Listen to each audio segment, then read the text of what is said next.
안녕하세요. 오늘 소개할 책은 파는 것이 인간이다 라는 책입니다. 굉장히 유명한 책으로 알고 있어요. 그러니까 이 지으신 분이 다니엘 핑크라는 분인데, 사실 저는 이분의 책을 처음 읽어봤거든요. 근데 그 동안에 그 책을 읽으면서 이분에 대한 이야기가 굉장히 많이 나왔어요. 다니엘 핑크라는 분이 언급도 굉장히 많이 되시고, 이분이 쓴 책도 굉장히 많이 언급이 됐습니다. 그래서 언젠간 한번 읽어봐야겠다라고 생각을 했었는데, 이번에 한번 읽어보게 됐습니다. 파는 것이 인간이다. 네, 제목처럼 이 책은 세일즈에 관한 책이에요. 보통 이제 우리가 세일즈라고 생각을 하면 무엇을 판매하는 일이라고 쉽게 생각할 수 있는데요.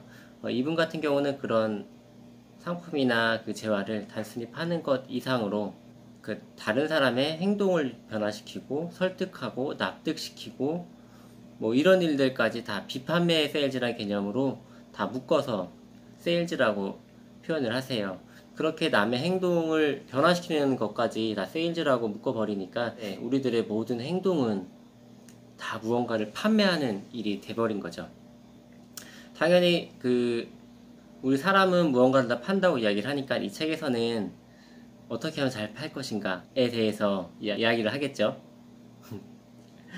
예, 내용이 좀 쉽진 않았어요. 그러니까 좋은 내용이라는 건 알겠는데 읽다 보니까 굉장히 좀 어수선한 느낌이 좀 많았거든요. 그래서 과연 이 책을 내가 이해할 수 있을까? 정리가 될까? 이런 생각을 좀 많이 했었는데 지난번에 이거 전에 읽은 책 나는 심플하게 말한다에서 말씀하신 것처럼 종이에 한번 적어봤어요. 그러니까 좀 더 이해하기가 좀 쉽더라고요. 저는 이 책을 좀 5가지로 요약을 해봤습니다. 어떻게 하면 사람의 마음을 움직여서 내가 원하는 거를 이룰 수 있을까? 무언가를 팔 수 있을까? 이거에 대해서 쉽게 요약하면 5가지가 있는데요. 맨 먼저 중요한 거는 카멜레온이 되라는 겁니다. 무슨 말이냐면 어떤 대화를 할 때 상대방의 그 행동을 따라하라는 거예요. 카멜레온이 그 주변 색으로 자신의 몸 색깔을 바꾸는 것처럼 상대방이 그 움직이는 몸짓 같은 것을 약간의 시간차를 두고 상대방이 알아채지 못하게 티나지 않게 행동을 따라하면 좋은 효과가 있다고 합니다. 저도 해보진 않았는데 이분께서 여러가지 연구 결과를 들고 또 실제로 이렇게 말하는 다른 전문가분들도 소개를 하면서 굉장히 좋은 효과가 있다고 하시거든요. 저도 이 개념은 처음 들었는데 이 효과가 있다고 하니까 한번 해보고 싶기는 해요. 대신에 절대로 상대방이 내가 따라한다는 걸 알게 해서는 안 되겠죠. 만약에 상대방이 이게 뭐야, 왜 날 따라하지? 막 이런 생각이 든다면 차라리 안 하는 게 낫겠죠. 그리고 두 번째는 꼭 탄력성을 가져야 한다는 거예요. 너무 쉽죠. 어떤 세일즈를 하다 보면 거절의 늪에 빠질 수밖에 없어요. 굉장히 좀 힘들죠. 무언가를 팔려고 해본 사람들은 알 거예요. 상대방은 일단 살 준비가 안 된 상태이기 때문에 설사 살 준비가 되었다고 하더라도 쉽게 마음의 문을 열진 않아요. 그렇기 때문에 승낙하는 경우보다는 거절하는 경우가 굉장히 많죠. 또 때로는 모욕적인 언행을 하시기도 해요. 그래서 이런 세일즈 하다 보면 굉장히 힘들고 자괴감도 많이 느끼고 부정적인 감정들이 많이 생기거든요. 그렇다 보니까 되게 뭐 보험회사나 아니면 차 영업하는 분들 되게 오래 못 가죠.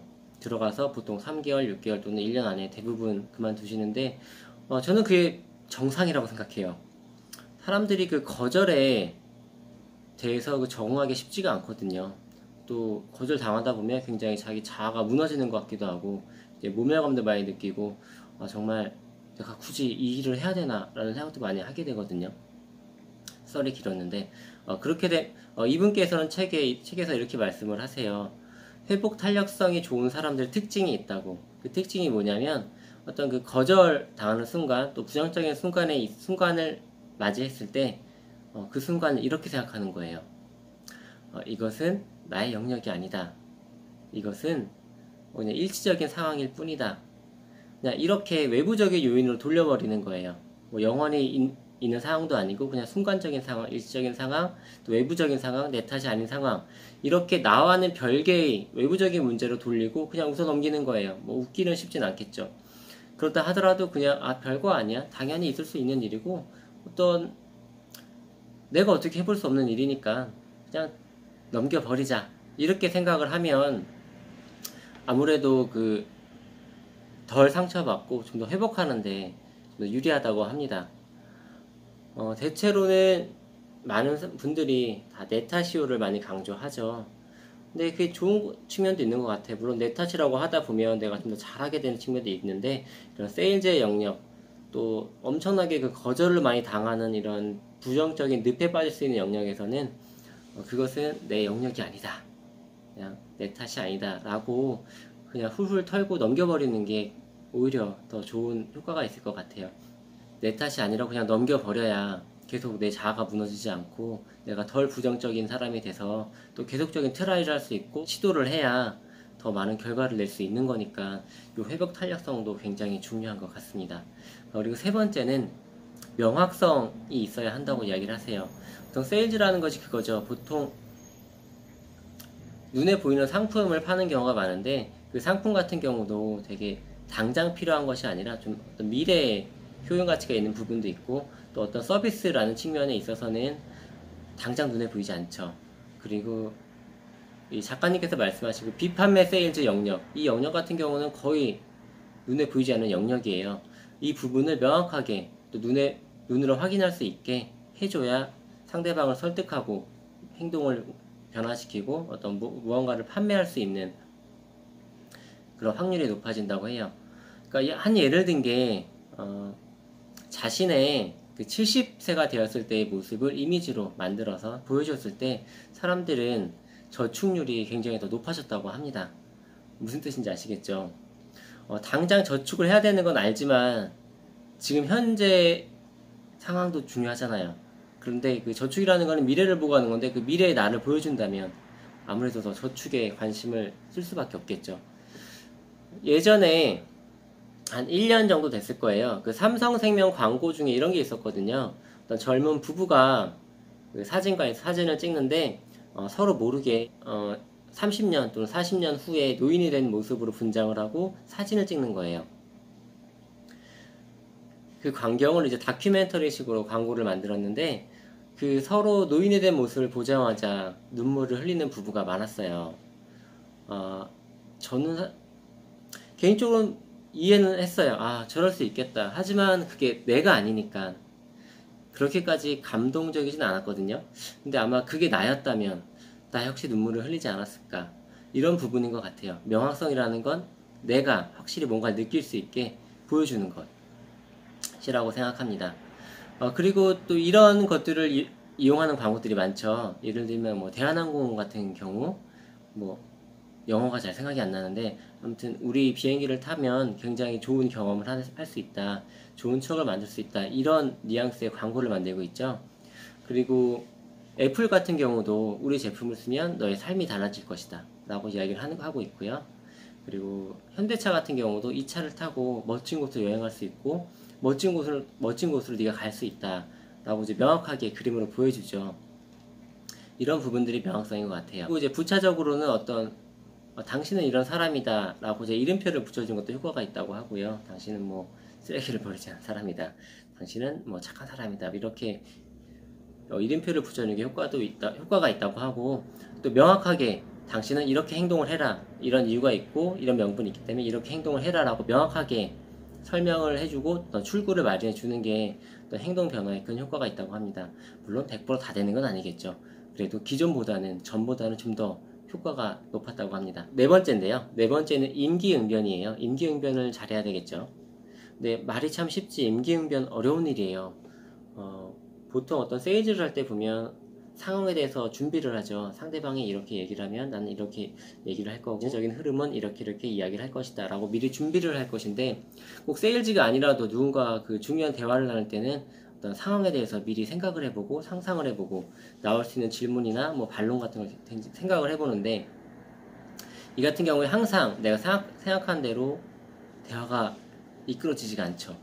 이럴 때 임기응변이 필요한데, 이 임기응변에 필요한 규칙은 딱 3가지만 지키면 된다고 합니다. 저도 임기응변이 굉장히 약한데 여기 솔깃했어요.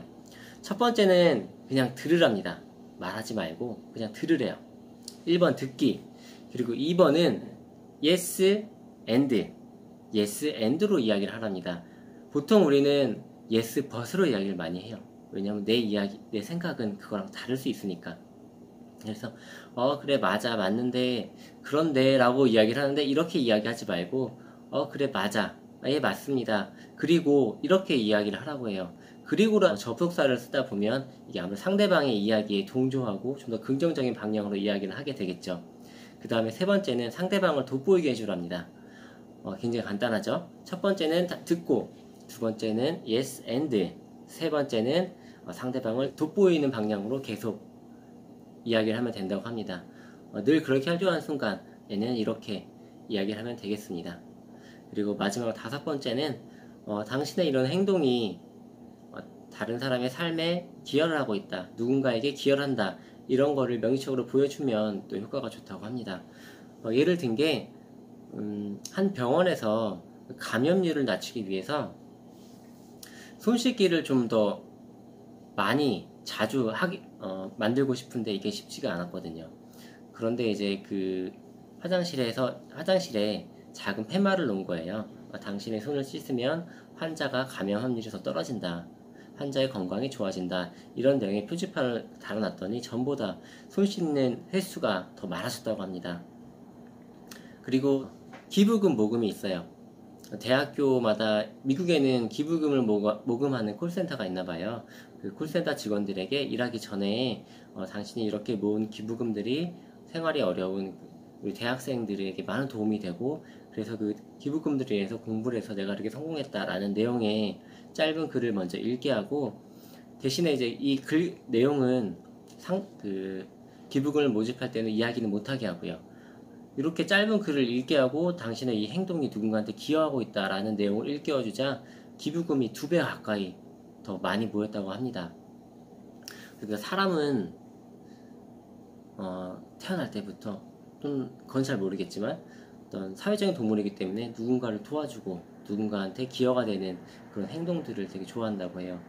얘가 한 가지 더 있는데요. 그 영상의학과라고 보통 CT나 MRI 또는 뭐 엑스레이 이런 화면을 가지고 이제 분석을 하는 그 부서들이 있죠, 병원에. 실험이 뭐냐면 이런 굉장히 사진을 보고 판독하는 기계적인 일인데 이것을 어떻게 하면 더 능률을 올릴 수 있을까, 좀 더 많은 질병들을 발견할 수 있을까라는 고민을 하다가 그 사진 옆에 환자의 얼굴을 붙여놨다고 해요. 그 얼굴을 붙여놓으니까 기존에 그러니까 이 사진을 찍은 이유가 있겠죠. 뭐 골절이라든가 아니면 뭐 다른 어떤 이유로 사진을 찍었는데 예기치 못 부수적인 발견을 훨씬 더 많이 했다고 합니다. 또한 그 얼마 시간이 지난 후 이 사진을 떼고 같은 사진을 보여줬더니 똑같은 사람이 그런 부수적 발견을 하지 못했다고 해요. 서로 얼굴을 보고 커뮤니케이션 하면 좀 더 높은 효과가 있다고 합니다. 이게 나름 얼굴 효과라고 저는 이름을 붙였는데요. 어떤 부탁을 할 때 또는 어떤 대화를 할 때 설득을 할 때 이럴 때 직접 얼굴을 맞대고 하면 좀 더 효과가 높을 것 같습니다. 이렇게 5가지 다시 한번 말씀드리면 카멜레온처럼 되라, 그리고 회복 탄력성을 가져라, 명확하게 이야기해라, 그리고 네 번째는 임기응변. 임기응변 어떻게 하냐면 무조건 듣고, 그 다음에 yes and, 그 다음에 세 번째는 상대방을 돋보이는 방향으로 대화를 하고, 그리고 마지막 5번째는 당신의 이 행동이 누군가한테 기여가 됩니다. 누군가를 돕고 있습니다. 라는 것을 알려주면 더 좋다고 합니다. 사실 저는 이 책에 대한 기대를 굉장히 많이 했거든요. 근데 좀 기대가 너무 컸나봐요. 책이 좀 어렵기도 하고 좀 딱딱하기도 하고 지루하기도 했어요. 마치 그 과학 교과서를 읽는 느낌이었어요. 좋은 내용인 건 알겠는데, 내가 알아야 되는 내용인 건 알겠는데 굉장히 좀 정리가 안 되고 산만하고 읽으면서도 내가 이걸 정리할 수 있을까? 내가 그걸 이해하고 있나? 이런 생각을 좀 많이 했던 책인 것 같아요. 그래도 이렇게 정리를 해보고 나니까 좀 깔끔하고 이게 이런 이야기였지라고 좀 말끔하게 기억을 할 수 있을 것 같습니다. 이 책 그 마지막 부분에 굉장히 인상적인 구절이 있거든요. 아마 설득하는 데 있어서 또는 상대방의 심리를 움직이는 데 있어서 또 무언가를 판매하는 데 있어서 좋은 효과 또는 명언이 될 수 있을 것 같아요. 굉장히 재밌어요.